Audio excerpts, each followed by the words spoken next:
Assalamualaikum warahmatullahi wabarakatuh. Perkenalkan, nama saya Syarif Hidayatullah, mahasiswa STAI Tanjung Hafilin, program studi ekonomi syariah semester 1 kelas 1B. Makul akhlak tasawuf, dosen Bapak Abbas Zahrotin M.Hum.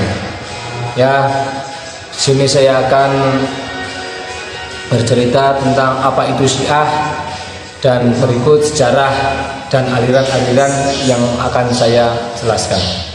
Kata Syiah dalam kebahasaan sudah dikenal sejak awal kepemimpinan Islam sebagai identifikasi terhadap kelompok yang mengidolakan seseorang yang dianggap sebagai tokoh. Adapun Syiah dalam arti terminologi terdapat banyak pengertian yang sangat sulit dapat mewakili seluruh pengertian Syiah itu tersendiri. Ya, dalam ensiklopedia Islam, Syiah yaitu kelompok aliran atau paham yang mengidolakan bahwa Ali bin Abi Thalib radhiyallahu anhu dan keturunannya adalah imam atau para pemimpin agama dan umat setelah Nabi Muhammad SAW.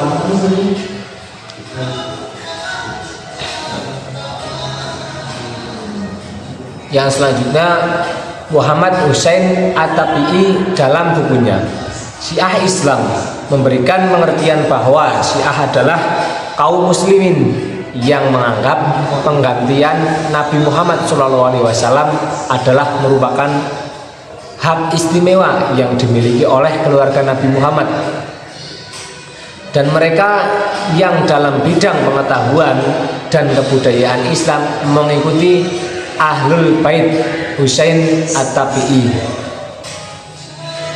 Sedangkan Quraisy Shihab dengan mengutip pendapat Ali Muhammad Al-Jurjani mendefinisikan bahwa Syiah yaitu mereka yang mengikuti Sayyidina Ali radhiyallahu anhu dan percaya bahwa beliau adalah imam sesudah Rasul sallallahu alaihi wasallam, dan percaya bahwa imamah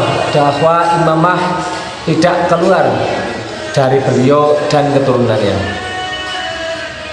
Pendapat Shihab ini lebih mencerminkan sebagai dari golongan dalam Syiah untuk sementara ini dapat diterima karena telah mencerminkan definisi untuk kelompok Syiah terbesar, yaitu Syiah Itsna Asy'ariyah.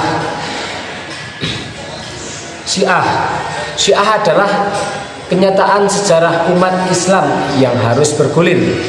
Lebih dari 1000 tahun Syiah mengalami perjalanan sejarah tidak serta merta hadir di panggung perdebatan dan konflik sosial seperti saat ini.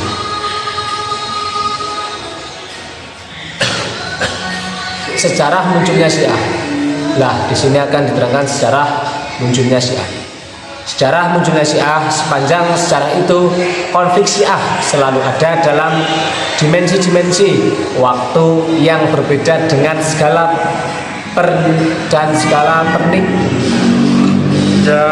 pernik persoalan.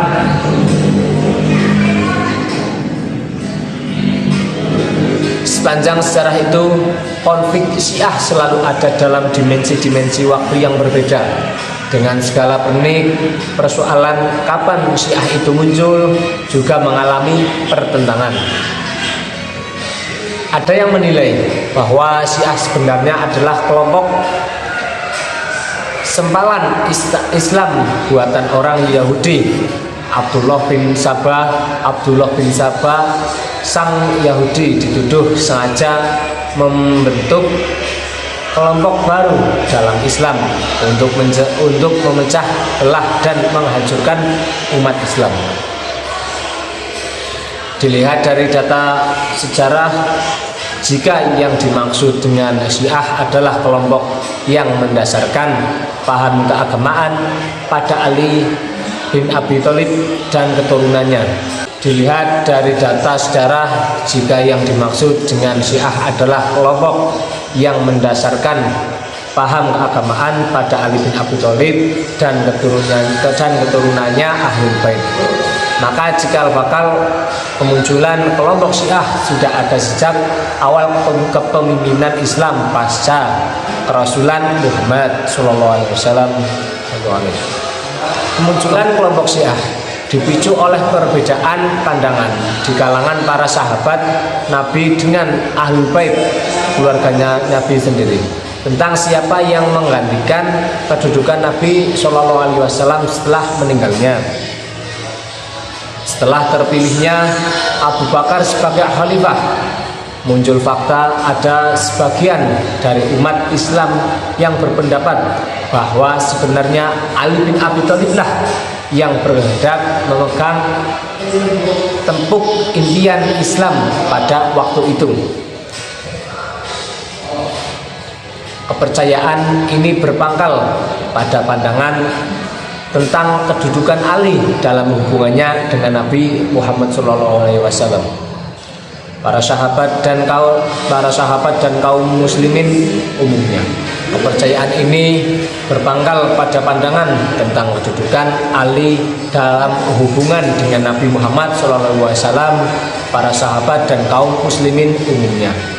Sahabat Ali radhiyallahu anhum adalah orang terdekat Nabi sebagai menantu dari anaknya Fatimah. Dalam perjuangan Islam, Ali juga tidak diragukan lagi pengorbanannya. Kuatnya keyakinan kelompok penduduk Ali. Peristiwa Ghadir Hum setelah menjalankan haji terakhir, Nabi memerintahkan pada Ali sebagai penggantinya di hadapan umat muslim dan menjadikan Ali sebagai pelindung mereka.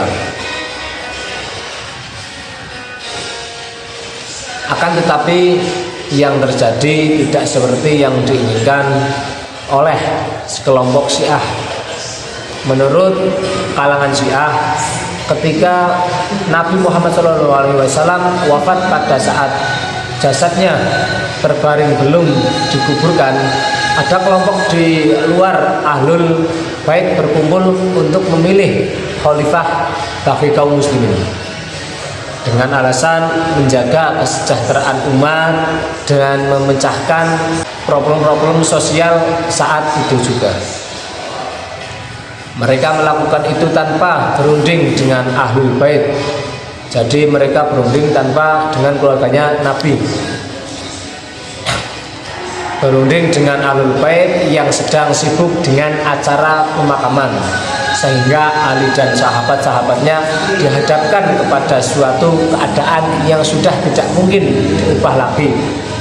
Ketika Abu Bakar didaulat menjadi khalifah pertama,